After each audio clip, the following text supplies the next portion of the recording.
Hi friends, 2015 తర్వాత మళ్ళీ నేపాల్లో అతి ఘోరమైన భూకంపం వచ్చింది. సో 2015 9,000 మందికి పైగా మరణించారు.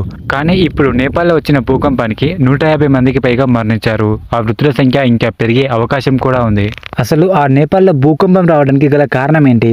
ఆ భూకంపం ఎగ్జాక్ట్గా ఏ టైంలో వచ్చింది? ఫైనల్గా నేపాల్లో సంబంధించిన భారీ భూకంపం గురించి తెలుసుకోవాలనుకుంటే ఆల్రెడీ మన ఛానల్లో ఫుల్ వీడియో అప్లోడ్ చేశా. మీరు దాన్ని చూడాలనుకుంటే స్క్రీన్ పై కనిపించే లింక్ని క్లిక్ చేయండి, లేదా మన ఛానల్లోకి వెళ్ళి చూడండి.